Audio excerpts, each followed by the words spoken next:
Bueno, para nosotros siempre este primer día desde el taller de arquitectura, igual que ustedes, es un desafío. Es un desafío porque eh, cómo iniciarlos a ustedes en eso que nosotros decimos empezar a ver el mundo, empezar a ver la realidad con ojos de arquitectos. O sea, en cierta manera, percibir la realidad desde el campo específico de la arquitectura.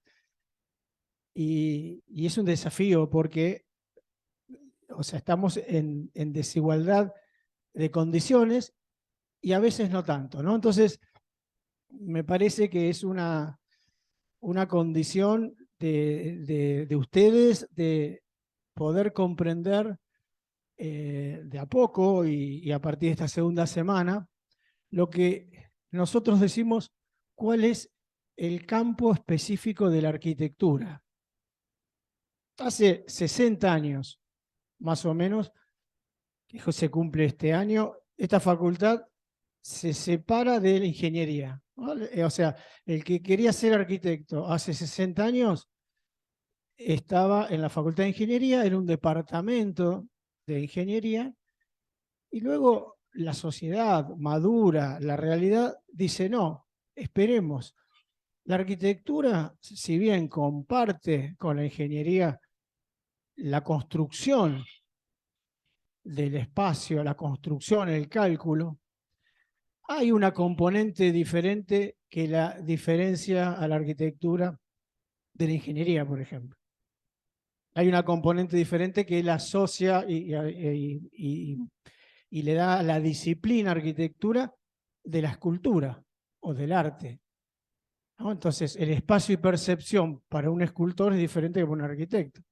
El concepto de espacio y percepción para un psicólogo es diferente. Entonces, un poco la aventura y lo difícil que va a ser hoy, porque es la primera clase con Nora, con Jorge, es, bueno, desde qué punto de vista me paro para comprender esta relación, esta dialéctica entre espacio y percepción. Nosotros trajimos, que después Verónica, con bastante imágenes, dos casas de dos arquitectos, un arquitecto y un arquitecto brasileros, que son maestros del movimiento moderno en Latinoamérica, que es Oscar Niemeyer y Lina Bobardi. Y vamos a ir viendo esa dialéctica entre espacio y percepción. Ahora, este par que armaron con bastante sabiduría los que organizaron el curso de ingreso para iniciar, y no nos están definiendo la arquitectura, pero sí nos están dando una pista muy grande. Por lo menos, cuáles son los ingredientes, podríamos decir, o los componentes de esta nueva disciplina que ustedes están entrando a, a llegar hasta ser profesionales.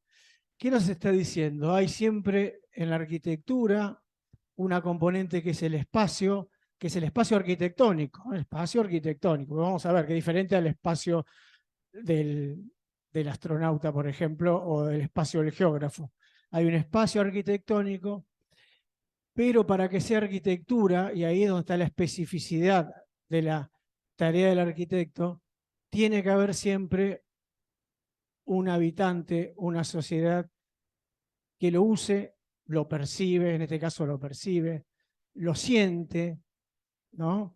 Y además, esa persona, esa sociedad, lo va a crear, lo va a concebir. ¿No? Es muy linda una definición. Yo les voy a leer tres definiciones del campo de la arquitectura de tres profesores de esta facultad. O sea, nosotros tenemos una historia en esta definición. Y yo creo que esa historia atraviesa, inclusive, me animaría a decir, a los 12 talleres. O sea, todos estamos de acuerdo, no todos, porque hay otras facultades o en otras teorías, que la arquitectura es espacio puro. Nosotros no, nosotros creo que no coincidimos, quizás por los maestros que tuvimos en que la arquitectura es el espacio más ese habitante, esa sociedad que lo percibe, lo habita, lo transforma y lo pone en crisis continuamente. Sin ese binomio, sin esa dialéctica no hay arquitectura. Ustedes hoy van a empezar a mover unos cartoncitos de manera, diríamos, instrumental, ¿no? Y van a imaginarse ustedes modos de vida en esa abstracción de esta maqueta que van a hacer. Vamos a hablar, hay un libro muy lindo que publicó el Centro de Estudiantes, publicó la universidad y el Centro de Estudiantes en un momento lo reeditó, que es un libro que es del arquitecto Osvaldo Bedinós. Vayan anotando porque esos libros los pueden ya ir buscar en la biblioteca y pueden acercarse a estos conceptos. Y en el primer capítulo de ese libro se llama Arquitectura y Pensamiento Científico. Ya con ese título nos dice, la arquitectura no es hacer cualquier cosa, no es aleatorio. Hay un pensamiento, hay una disciplina que se estudia, se pone en crisis, ¿no? Y que es diferente a otras disciplinas. Bedinós, el primer capítulo del libro, dice el campo de la arquitectura. Obvio, yo no puedo entender esta relación espacio y percepción si antes no sé de qué se trata la arquitectura. Bedinós dice una cosa muy, muy linda, dice, el campo de la arquitectura se alimenta, ¿no? Es alimentado por una acción, una práctica. Es una práctica, por eso ustedes van a ser profesionales. Van a llevar a la práctica estos conocimientos. Y en esa práctica, ¿no?, se dan tres cosas. Se proyectan, se conciben, lo que dice el filósofo Lefebvre, el espacio concebido. Se conciben los espacios, que es el espacio abstracto, es el espacio que van a trabajar hoy. En esa práctica se conciben los espacios. Esos espacios se los construyen también. Una vez que se concibe, se construye. Y después se verifica en el uso, en la percepción que la sociedad tiene de esos espacios. Y eso se da a lo largo del tiempo. No es que yo digo, inauguro una obra, le saco la foto y digo, qué bien que quedó este hospital. Pero si a los 10 años los sistemas no funcionan, ese de vuelta tengo que volver, por eso dice a lo largo del tiempo, ¿no? Esa primera definición de la arquitectura. Entonces, ¿qué dice? Bueno, es una interacción entre el espacio definido y los comportamientos sociales que en esos espacios la familia, el ser individual, el ser colectivo, se mueve. Van a ver cuando Verónica les cuente las dos casas de Nemer y Lina Bobardi, van a ver cómo en una simple vivienda van a entender esta definición que hace Bedinós del concepto de arquitectura. ¿Por qué? Porque van a ver que Niemeyer a los espacios más privados los pone, ¿no?, los entierra y les abre ventanas más chiquitas y el espacio social aparece de una manera como si fuera una ciudad, ¿no? En Lina Bobardi el espacio totalmente urbano de la casa lo eleva a la casa y deja pilotes para que pase la naturaleza. Bueno, otro gran profesor y arquitecto, Vicente Krause. Tiene un libro muy lindo que publica el Colegio de Arquitectos de acá de Distrito 1. Ese libro se llama Presunciones. Y fíjense en cómo en la definición de arquitectura también implica también una ideología, una postura ante la filosofía, ante la política, ¿no?, ante todo lo que está pasando en la sociedad. Vicente Krause también al principio del libro dice una idea de arquitectura y lo deja ahí con unos puntitos suspensivos, tal como era Vicente. Y empieza, dice, entre otras, ¿no?, como que hay muchas ideas de arquitectura, que seguramente ustedes con el futuro van a tener diferente la idea que tengo yo, diferente la idea que tiene Nora, que tiene Verónica. Dice Vicente, entre otras, puede pensarse como una expresión de una forma de habitar, ¿no? Miren qué linda esa definición, qué poética, ¿no? Una expresión de una forma de habitar. ¿Y qué es lo que aclara que eso lo vamos a ver con Niemeyer muy claramente? Diferente a la naturaleza. O sea, es algo artificial, algo de la cultura. Y ahí aparece esa responsabilidad que tiene el arquitecto de presentarse ante la naturaleza, ¿no? Y saber que está haciendo algo artificial, ¿no? Entonces eso también deja, cuando analicen las dos casas que vamos a ver, van a ver esa relación con la naturaleza, esa relación de respeto. Con lo cual, de vuelta aparecen estas dos componentes, ¿no? Es la expresión de una forma de habitar, de una poética de vivir, como dice Vicente. ¿Y qué le agrega a la definición? Por eso son complementarias que nos deja Vidinos.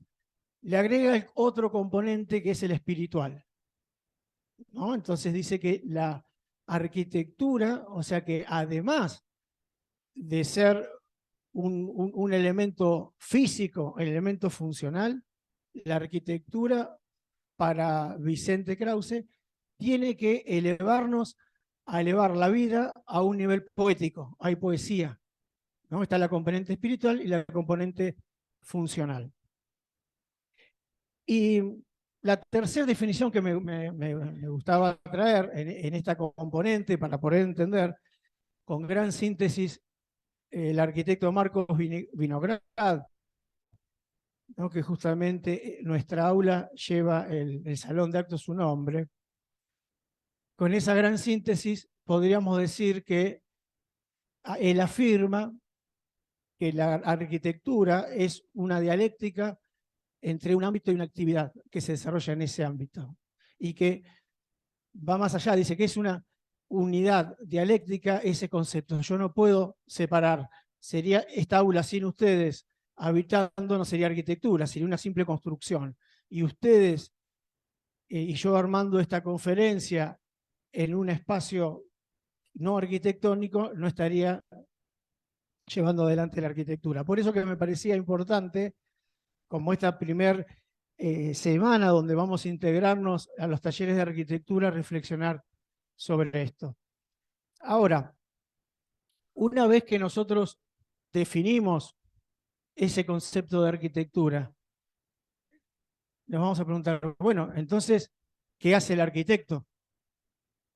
Entonces tenemos que preguntarnos, bueno, nosotros como profesionales, ¿qué vamos a hacer? Bueno, dice Vidinos, bueno, el arquitecto es un especialista en interactuar, en unir lo físico, el espacio con lo social, con los comportamientos de esa persona. ¿Mm? O sea que seguramente hoy cuando empecemos a... O sea, estas fichas de O'Donnell son bastante abstractas. O'Donnell entendía, comprendía perfectamente estas dos componentes de la arquitectura. Lo único que uno tiene que instrumentar, empezar instrumentándose y empezar a separar por partes. Hoy vamos a hacer estos desarrollos con el espacio, pero yo les digo, cuando ustedes estén probando de manera libre y desprejuiciada estos espacios, imagínense en esos espacios qué función pueden tener. No solamente cómo se perciben, si es alto, ancho, qué se puede desarrollar en esos espacios. Imagínense, puede ser una casa, puede ser un aula, puede ser una plazoleta urbana, ¿no? Porque sin función, sin percepción, no hay arquitectura. Nosotros nos gusta ahora recibirlos con esta frase de Luis Kahn, que es un arquitecto que lo van a estudiar seguramente, y dice, bueno, amo los inicios me llenan de maravilla. Yo creo que el inicio es lo que garantiza la prosecución. Esto es para ustedes, este inicio es muy importante y para nosotros también. Y Kahn, como buen arquitecto, buen artista, concertista de piano, sabe que cuando uno proyecta está siempre reiniciándose. Me estás tapando con el codo, de acá me dicen, señalan. Y cuando armábamos la clase le digo, Verónica, volví a poner el avión, le cantaba Alberto Esbarra el avión. Entonces, un homenaje a Alberto, donde cuando dábamos esta clase con él en el curso de ingreso, ¿no? Nos invitaba a un viaje, ¿no? Y esa idea de, bueno, de ahora en más, todos nosotros estamos metidos en una misma línea, ¿no? Nos vamos de viaje todos, y en ese viaje vamos a empezar a ver al mundo, ¿no? Con ojos de arquitectos. Ahora le voy a dejar a Verónica el mando, ¿no? Y Verónica va a entrar a contarles y un poco a ir relacionando en un ejemplo concreto, en dos ejemplos concretos, esta relación que decíamos entre espacio y percepción, entre espacio y función. Te- Bueno, buenos días. Tengo la mesa servida, diría, ¿no? Horacio me dejó todas las puntas, todos los puntos, todos los conceptos que son los que vamos a abordar en este trabajo. Y yo diría, más allá del trabajo, el espacio y la percepción son nuestros materiales de proyecto. Son abstractos. No hay una única manera de percibir el espacio, porque hay tantas percepciones como seres humanos, o sea que no hay una fórmula. A lo mejor lo que a mí me parece grande, a otro le parece mediano y a otro le parece chico, o lo que en algún momento de mi vida a mí me parece inmenso, pasados los años deja de parecerme. Eso es muy común que ocurra con los chicos, por ejemplo, cuando entran por primera vez y perciben el patio de una escuela, lo ven inmenso, inasible. Normalmente empiezan a caminar por los bordes de ese espacio y después cuando pasan 5 años o 6 años o 7 años de haber estado y convivido y haber crecido en ese espacio, la percepción de ese espacio es totalmente diferente. De manera tal que nosotros tenemos en estos temas, espacio y percepción, no son materias terminadas, ¿no? No podemos ponerle un punto final y decir, esta es la única definición, como tampoco podemos hacer lo mismo con la arquitectura. Nos hemos valido de dos personajes a los que nos gusta estudiar, nos gusta transmitir, Oscar Niemeyer y Lina Bobardi. Oscar brasilero, Lina brasilera por adopción, de origen italiano, y por sobre todas las cosas son intelectuales de su tiempo también, ¿no? Ellos dos. Por un lado, Lina Bobardi, con esa manera que tiene, ¿no?, de ir percibiendo el mundo y coleccionando impresiones y sensaciones, va a ser esta casa que en ese tiempo, esta foto es de 1951, en ese tiempo, porque hoy uno cuando la visita, es un barrio, el barrio Morumbí está totalmente poblado, pero en ese tiempo era esto, ¿no? Era como una especie de bosque en un espacio un poco más alto de la ciudad de San Pablo, casi les diría que alejado, como uno podría pensar que son ahora las localidades que están un poco satélites respecto de La Plata, un poquito alejado, con ese nivel de soledad y aislamiento. Ella lo que establece son algunos puntos que tienen que ver con esto. Define un espacio que le es propio, ¿no? Y por otra parte, se apropia, ¿de qué manera? A través de la arquitectura.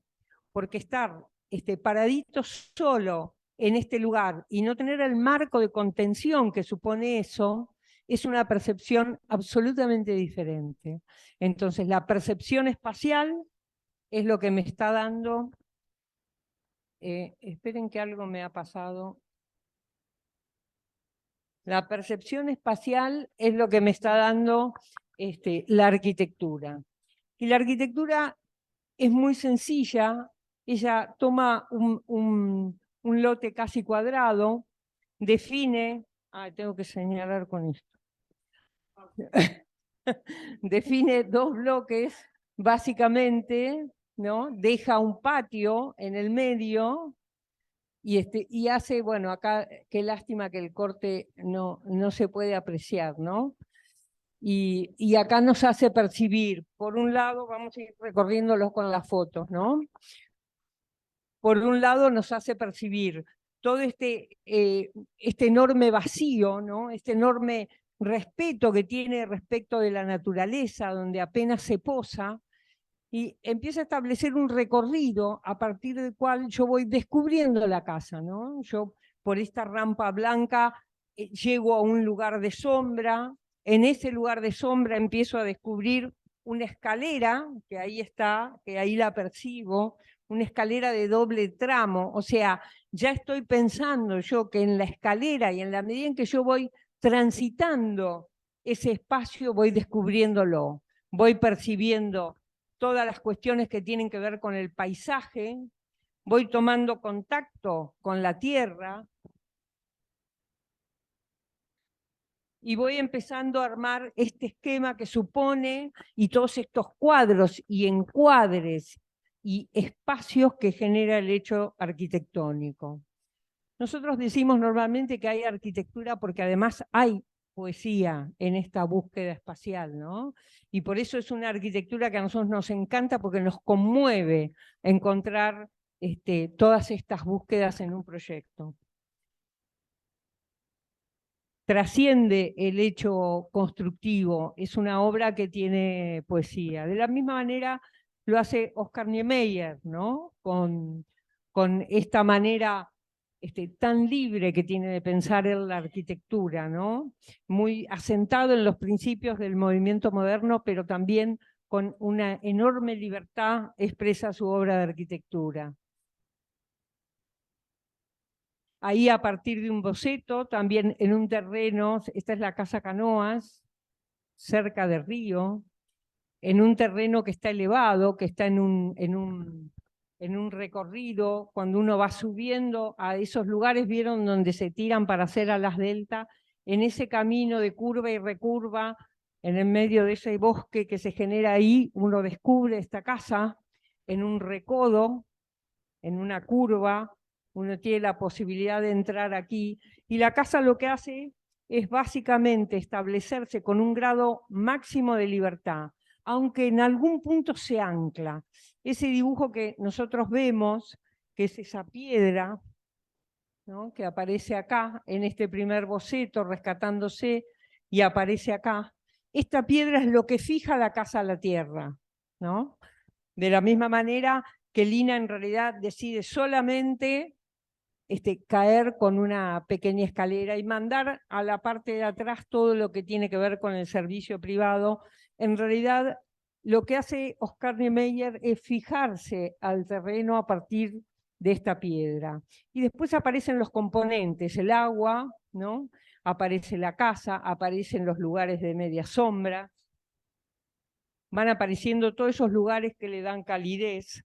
Ese es el contexto en el que aparece. Y aparece también algo que es muy común en los arquitectos, sobre todo brasileros, que trabajan el paisaje, la obra de arquitectura y la obra de arte como una unidad, ¿no? Ellos entienden que el arte es parte de la vida, entonces tiene que ser parte de la arquitectura. Tiene incorporado ese sistema, esa visión mucho más profundamente, más enraizada que lo tenemos nosotros. Y acá aparece esta piedra que es el lugar de anclaje, ¿no?, donde la arquitectura después va a ir expresándose a partir de los diversos lugares, ¿no? Todo el área más social de la casa, ¿no?, con un remanso, con un lugar donde permite que yo me sienta cobijado ante, vieron lo que era esa naturaleza tremenda, ese bosque tremendo, y donde yo puedo percibir desde mi intimidad de esta sala de estar y a partir de esta ventanita cuadrada, ni más ni menos que el arte. Entonces, entre la naturaleza, la arquitectura y el arte es que se construye una casa que por supuesto que es patrimonio, que es extraordinaria. Y después la intimidad la logra en la cueva, ¿no? Abajo se mete en la tierra con los dormitorios, con su estudio, este es su pequeño estudio. Fíjense la rajita que hace para conectar su estudio con el exterior, porque es muy difícil si no distraerse en el medio del paisaje o no estar tentado a la contemplación del paisaje por sobre lo que él pretende hacer en ese lugar, ¿no? Un lugar de estudio. Y después la casa que uno va a ir viéndola y va recorriéndola a partir de los encuadres distintos y de la obra de arte. Y es muy increíble porque uno va subiendo ese lugar donde está esta casa y una vez que llega arriba y aparece esta terraza como la expansión al bosque, en el fondo vuelve a capturar el mar, la vista del mar que la había perdido en el recorrido. Bueno, y este es la última imagen, y rescatamos a otro arquitecto contemporáneo que nos inspira, ¿no? Que nos ayuda a transmitir ideas. Y él, Peter Zumthor, dice que las raíces de nuestra comprensión de la palabra arquitectura reside en nuestras experiencias, nuestra habitación, nuestra casa, nuestra calle, nuestra ciudad y nuestro paisaje. Son cosas que hemos experimentado antes. Con esto que decimos, que nadie entra acá, nadie ingresa acá sin saber nada.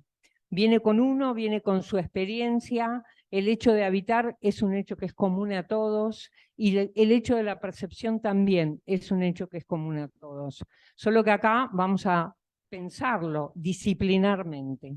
Bueno, muchísimas gracias. Los dejo con Nora Ponce y Jorge Prieto. ¿Esto querés llevarlo?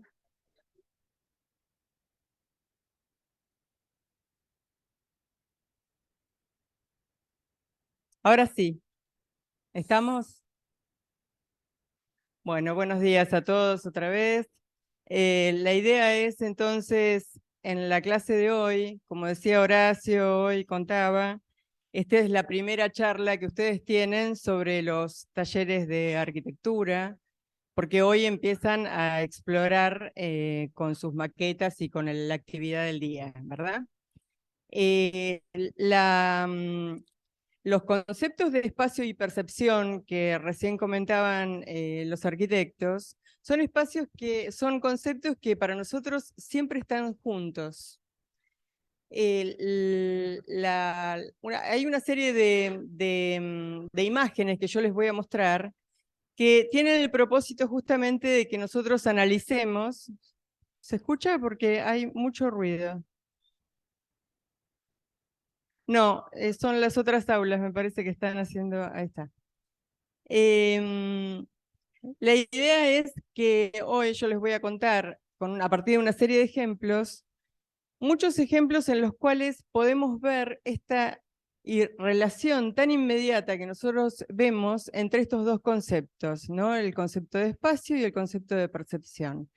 Pensemos, aprovechando inclusive que hoy se cumple una semana que ya somos más arquitectos y arquitectas que hace un tiempo, ¿verdad? Porque ustedes han estado durante toda la semana pasada, a partir de actividades de textos y de comunicación, etcétera, empezando a ejercitar la mirada, ¿no? Una mirada más crítica, una mirada más reflexiva respecto de cómo son los espacios, ¿no?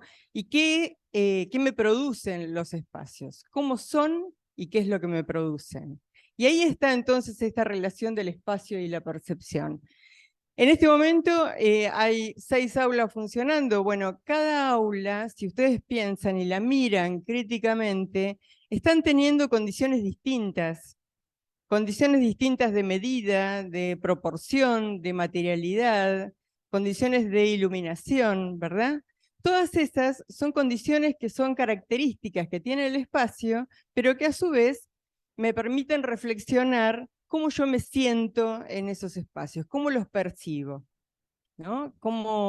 ¿Qué sensaciones me producen? y hasta me puedo imaginar qué pasaría si fuera el doble de ancho o el doble de alto o al revés. ¿Está bien? Entonces, estos espacios que nosotros decimos están siempre juntos. Ah, no, por este, ¿no? Perdón.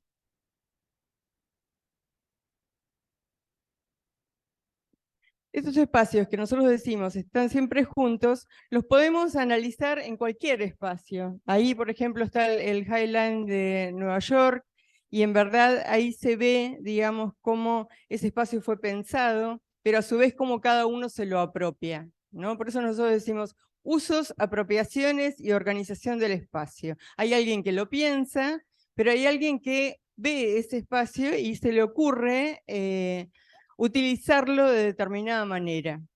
Y también es distinto si está solo o está acompañado, ¿verdad?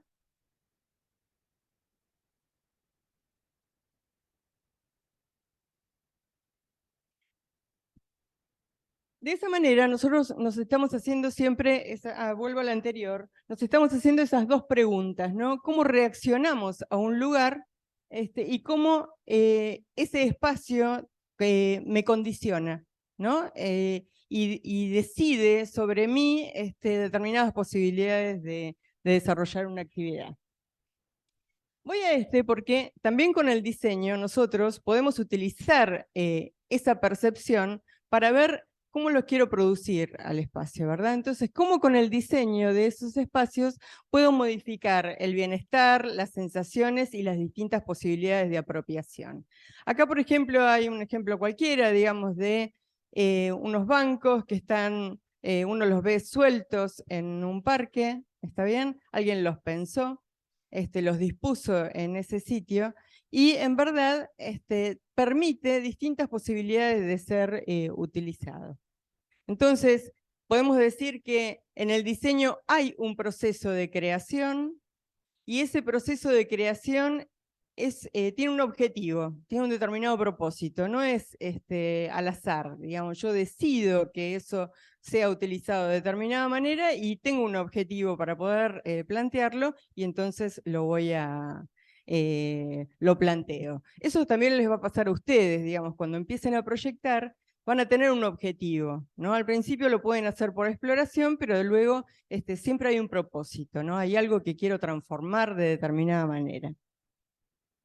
Por ejemplo, en estos bancos que les decía, dan distintas posibilidades. Alguien puede estar sentado, puede estar relajado, puede estar esperando a alguien, puede estar junto a otros conversando, puede utilizar los bancos que están más próximos o que están más separados para poder dialogar con alguien o no, y lo puede utilizar de distintas maneras. Entonces ahí hay alguien que pensó cuál es la medida que se necesita, ¿no?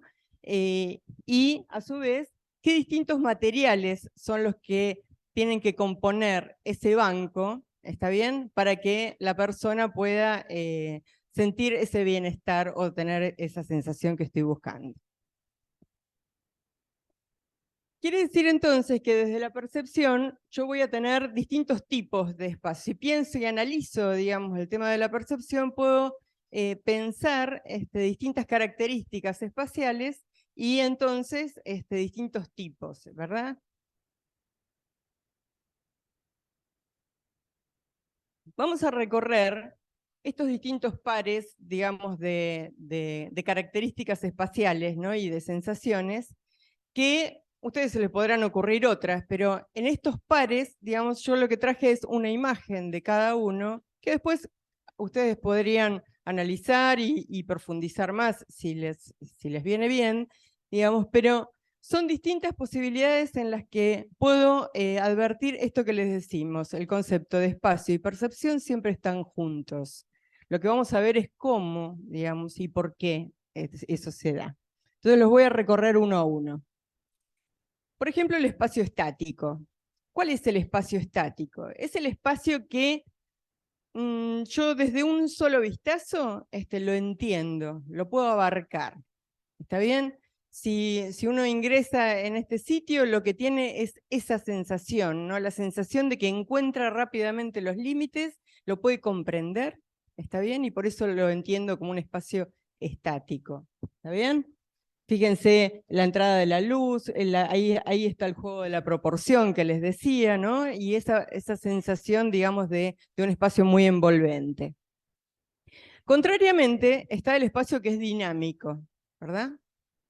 Yo no podría sacar de este espacio una foto y con esa foto explicar absolutamente todo, como sí me pasaba en el anterior. En este caso yo lo tengo que recorrer. Hace falta gran cantidad de fotos en tal caso para poder comprenderlo, ¿verdad? Entonces necesito recorrerlo, es infinita la cantidad de posibilidades de perspectivas distintas que me puede ir dando, también según la altura que lo estoy mirando, si lo miro desde arriba, si me asomo en una baranda, ¿no? Si lo recorro, y también la presencia de distintos materiales, ¿verdad?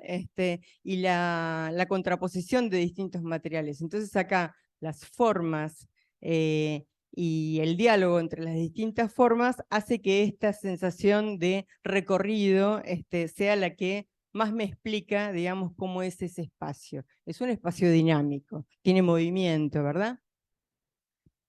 Otra sensación es la que me puede producir el espacio universal.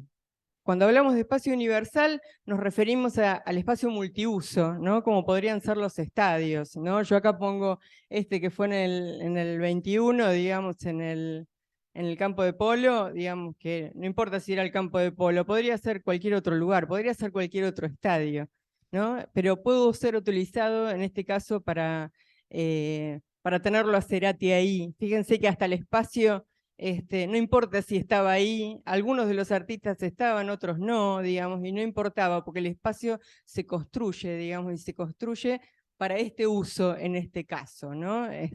Yo podría haber puesto lo de anoche del Super Bowl de Rihanna, que fue espectacular, ¿no? Que ahí era por ahí más gráfica, digamos, esta cuestión del espacio universal, ¿no? De cómo puede ser utilizado. Por otro lado está el espacio específico, ¿no? Es un espacio que nace y lo pienso específicamente para desarrollar esa actividad, en este caso la cocina. Habría distintas formas quizás de utilizar esa cocina, pero es una cocina y va a seguir siendo una cocina. Difícilmente le pueda cambiar el uso, ¿está bien? Porque es específico. ¿Está bien? Entonces genera esa sensación, la sensación de algo particular, ¿no? Y que yo ahí me someto de alguna manera a lo que ese espacio me permite hacer, ¿verdad? Por otro lado, hablamos del espacio estable, ¿no? Un espacio que es firme, que es rígido, que es armónico, ¿no? Que da una tranquilidad, ¿no? Y que está como ordenado, ¿no? Y tiene el placer de estar ordenado, ¿no? Porque ahora vamos a ver otro en el que no. Y por otro lado está el espacio inestable, ¿no? El espacio inestable que da esta sensación de que todos los planos están ligeramente inclinados, medio caprichosamente, ¿no? No son paralelos entre sí, molesta, ¿no es cierto? Da la sensación de que estoy en un espacio que pierdo el equilibrio, ¿no? Desequilibra, ¿no? Entonces me da esa sensación de desequilibrio.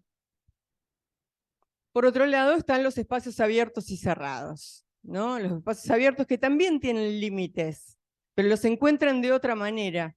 ¿Está bien? Acá los límites están en los edificios, en un cordón de árboles, en un macetero. Los límites se trabajan de manera distinta, pero uno no puede dejar de pensar que es un espacio abierto, ¿verdad? Contrariamente a los espacios cerrados, como es que es un ejemplo que seguramente después ustedes lo van a estudiar, ¿no? Pero las termas de Valls son justamente una composición de espacios cerrados, porque justamente como son termas necesita de la intimidad, necesita la seguridad, ¿no? Necesita como esa sensación de que los límites están muy precisos y que la persona está muy contenida, ¿no? Entonces está trabajado justamente con cuerpos en L que no se tocan entre sí, y eso permite ciertas rajas de luz, ¿no? Y esas rajas de luz arman la forma, ¿no? La forma interior, pero habla de la intimidad, ¿no? Le saca ventaja a la necesidad de producir un espacio cerrado. Y por otro lado, están los espacios opresivos o expansivos. En el opresivo, a mí siempre me gusta este ejemplo porque es un ejemplo increíble de una serie, no sé si la han visto, y si no, véanla. Creo que ya va por la 4ª temporada, yo no me acuerdo, pero 5ª. Pero que es un gran ejemplo, digamos, del espacio de la opresión. En este caso es una distopía, no les voy a spoilear, pero es la utopía que trabaja justamente una ciudad en la que el poder y el orden es la opresión, en este caso a la mujer. ¿Está bien? Y fíjense cómo son los espacios, ¿no? La luz está controlada, está cuidada cada una de las imágenes.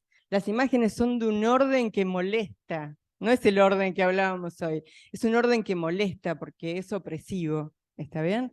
Entonces, ahí se ve, digamos, está muy cuidado, digamos, desde la dirección y está muy respetado, está trabajado junto con la autora, es muy bueno el libro también, pero está muy bien, digamos, la descripción de los espacios y las sensaciones que produce.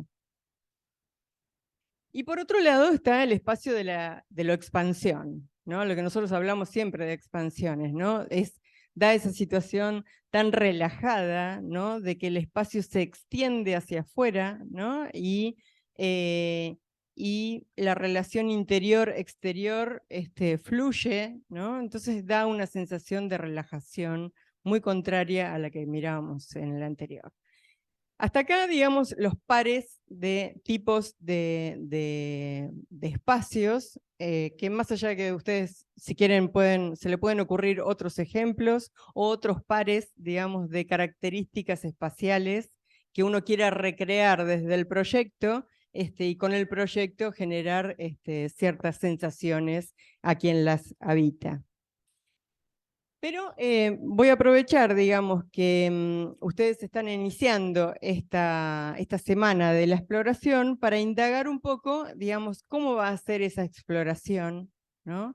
Cómo ustedes van a transitar en este curso introductorio esta posibilidad de experimentar con el espacio, ¿no? Se le van a proponer hoy seguramente actividades para hacer, para que ustedes puedan justamente recrear esto del espacio y la percepción que tanto hablamos. ¿Por qué? Porque los arquitectos somos especialistas, arquitectos y arquitectas, somos especialistas en el espacio, digamos. Entonces nos interesa, digamos, justamente que ustedes experimenten con estos planos, ¿no? Para poder ir verificando distintas posibilidades y desde esas distintas posibilidades, por ejemplo, de traslación de los planos, la entrada de luz va a ser de manera diferente, va a generar, digamos, distintas posibilidades de juegos espaciales, ¿no? O de cambios de proporción a partir de que alguno de esos planos se desplaza, a partir de que la luz ingresa por distintos lados. Entonces, me sitúo mucho en esto porque el campo de la exploración del proyecto es nuestro hacer. Nosotros aprendemos haciendo, y porque aprendemos haciendo, muchas veces no sabemos cuál es el objetivo a veces, pero lo vamos encontrando en el camino en la medida que vamos avanzando en la exploración y vamos desafiándonos a nosotros mismos con esa propia exploración. Ustedes van a tener entonces distintos manejos de la luz. Ustedes ya trabajaron el viernes pasado el tema de la escala, ¿no?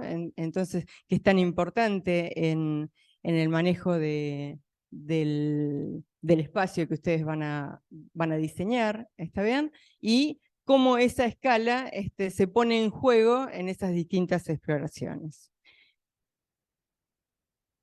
Y bueno, para cerrar, en realidad, quiero obviamente darles la bienvenida. Es un placer, la verdad, acompañarlos en todo este proceso. Después, bueno, independientemente del taller que ustedes elijan, lo importante es que en este inicio del curso introductorio y de todo el primer año, ¿de qué se trata? Se trata de conocer de qué se trata la disciplina, ¿no? durante todo el primer año ustedes van a trabajar esto. Después al final, con los proyectos finales de carrera, ya ahí vamos a saber de qué se trata la profesión, ¿está bien? Y qué distintas maneras de ser arquitecto o arquitecta puedo. Y en el medio vamos a ir ganando toda la destreza desde incorporar conceptos, herramientas, instrumentos, ¿está bien? Y que eso nos da la posibilidad justamente de entrenarnos en este desafío de ser especialistas del espacio. Así que bienvenidos por mi parte y muchísimas gracias, gracias por prestar atención. Muy bien.